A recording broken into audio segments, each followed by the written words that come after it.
The Acoustic Energy Corinium does much of what excellent speakers at 2 to 3 times the price try to do. In this review, I cover what that means, what you might get if you spent more, and also discuss why you might or might not want this sonic profile. That's a lot, so let's get going.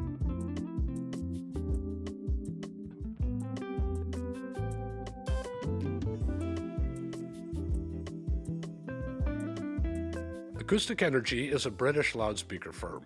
The Corinium is their top model and is priced at $8,000 per pair in the US. A central idea of the Corinium is to blend the benefits of a stand mount speaker, excellent mid-range and treble and sound staging, with the benefits of a subwoofer, but one that is carefully integrated in level and timing with the main stand mount speaker. The drivers use carbon fiber diaphragm materials for the woofers and mid-range, and a special material called Teteron for the tweeter. The two 6-inch woofers are set up in a ported design of a special type. Bass range is dealt with via direct output from the woofers, no augmentation from the port. The port output itself is set to a lower than normal frequency to ensure bass response below 40 Hz. We'll come back to this. As part of the tuning process, Acoustic Energy took room gain and listener preferences into account. The design also attends to many other details, with cabinet construction being a particularly complex mix of materials, thicknesses, and shapes to manage resonances and diffraction and timing. As a final point of specification, the Corinium has a sensitivity of 92 dB at 1 watt at 1 meter, which is well above average and could work quite nicely with many mid-power Class A or tube amplifiers. If you like a speaker with many interesting design features, the Corinium might fit the bill. Now, we do like to say that it's essentially impossible for most of us to reason from technology to sound quality, so let's get into that. Okay, when it comes to sound quality, the Acoustic Energy Corinium is an impressive sounding speaker. It offers an overall balanced sound from bass to mid-range to treble. This is something you notice as a pattern across many tracks, given that any track can have odd engineering. Many tracks have odd engineering, in fact. But if you take as an example Alison Balsam's Baroque concertos with Trevor Pinnock, you might notice a nice balance of clarity and treble sweetness. Then put on Pearl Jam's recent Dark Matter, and you hear a kind of wall of sound mix that features outstanding guitar clarity. Switching to the new remastering of Miles 54, you're treated to excellent clarity of all the instruments, but with an ever-present sense of the age of the recording, as you should. When it comes to octave balance, there are some small variations in frequency bands that you might notice, or not. This is a small thing that really requires careful attention. The sound staging is wide and deep when the recording suggests it. On a net Asphyx Liberty, the depth is impressive and natural sounding for the size of the group. I was impressed as well with the ability of the Corinium to keep the image off the speakers. Very important. The available bass depth and power work well on almost all music that needs it. On Francine 13's Queen Mary, my notes talk about deep bass. This is not an acoustic recording, so we get some synthesized material that goes pretty far down. Dynamics on the Corinium are quick, and recovery from transients lack the blur or noise that some speakers can impose. On Nilüfer Yanya's My Method Actor, I noticed the quickness of the transients, which requires good rise time and low resonance. I was also impressed here with a sense of tempo that the Corinium displayed. Now, we have to say that our test methodology is built around objective observation of how equipment sounds compared to the real thing. The real thing being the sound of real musical instruments in real spaces. Check out our methodology paper, there's a link in the description, for more, but the basic idea is that humans, with practice, are pretty good at observing when voices sound like voices or a guitar sounds like a guitar. Our goal here is for the sound to be believable, not for it to be accurate, which we more or less can't know. We're aiming to minimize large, distracting, audible distortions, although what constitutes distracting requires some study.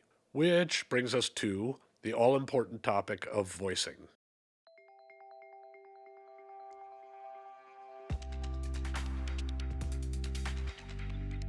I'm Dimitri Purcell, CEO of Advanced Paris, here in Montmartre, which is such a specific and close to my heart in situ location so that we can talk about the brand itself. I'm really a music lover, and my job in working into the hi-fi business is the result of the quest of getting a great sound. Advanced Paris is a really human and family company. And when you are a family and you want to grow your family, and our family will be the customers, the end user, we really want to share with them our passion.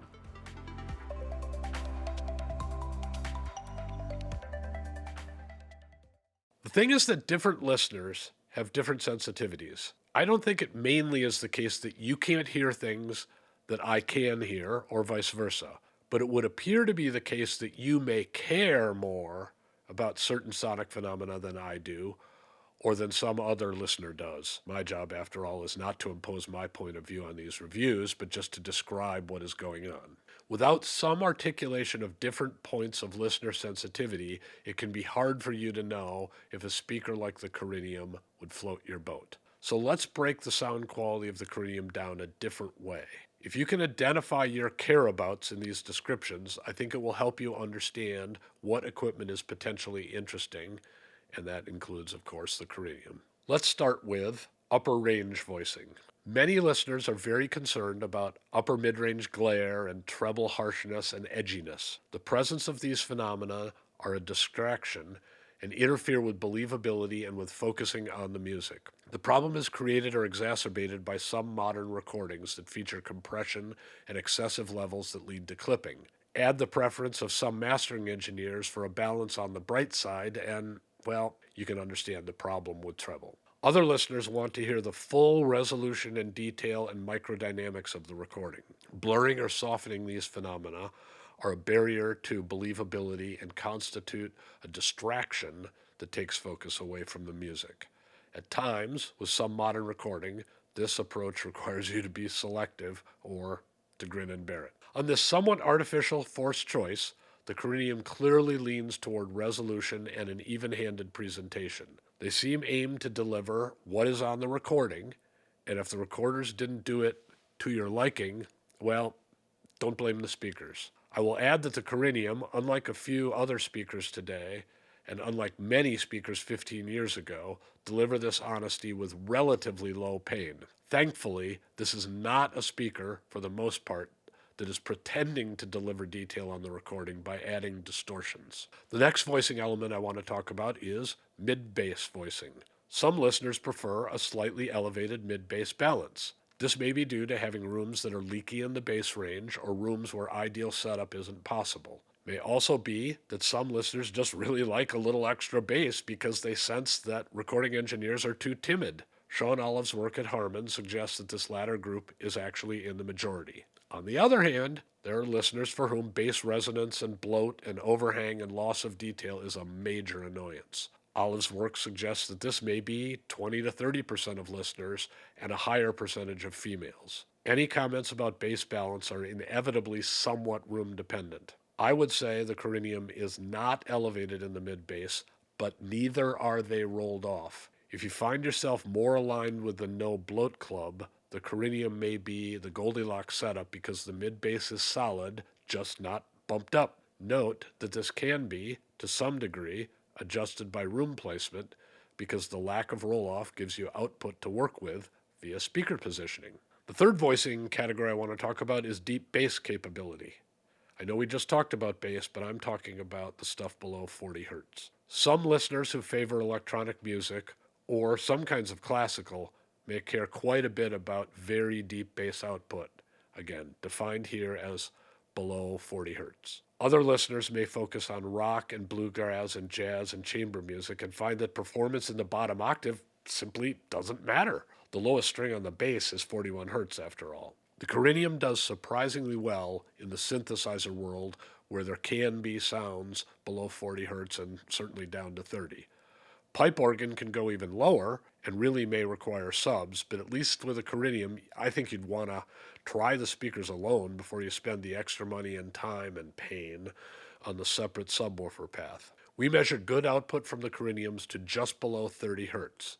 Remember, this will be room dependent. We do not test for max volume while doing this, but at our reference 80 dB average level, the Corinium deep bass worked like a charm. Still, two 6-inch ported woofers can only do so much if you have a large room. The fourth category is imaging. A big believability factor for some people is the way a speaker presents an image. An image that lands on the speakers too often, or one that is presented on two planes, one near the speakers and one farther or closer, simply doesn't sound right. Other listeners are happy with the sound coming from the speaker cabinets if other elements like balance and bass and dynamics are satisfying. The Corinium is a top-notch imaging device within the conventional forward-facing speaker category.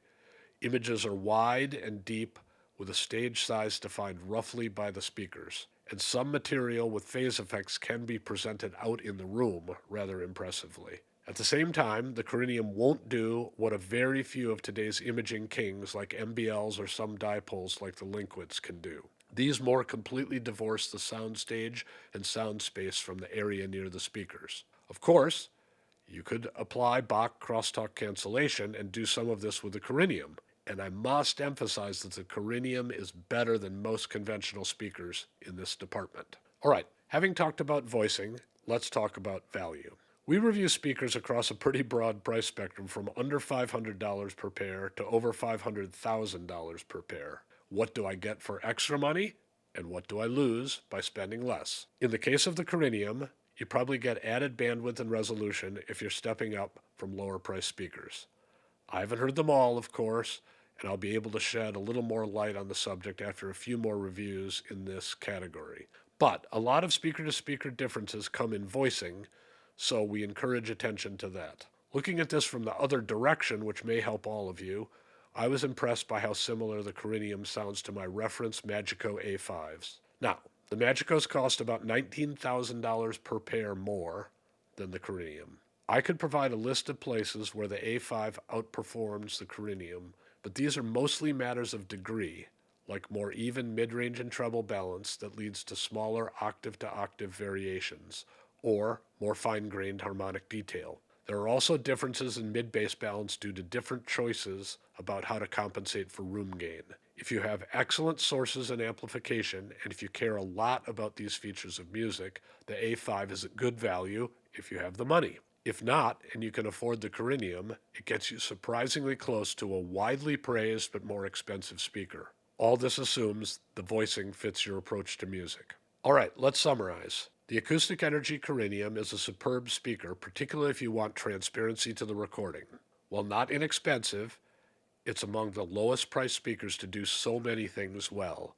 This includes high sensitivity, which can either save on amplifier costs or give you the flexibility to match the speakers with lower power but very low distortion amps. This one is the complete package. I hope you've enjoyed this review of the Acoustic Energy Corinium speakers, part of our series on the best speakers from $5,000 to $10,000. Please check in the description for a link to our free newsletters, which have more equipment and music reviews. Thanks for watching, and we hope to see you again soon.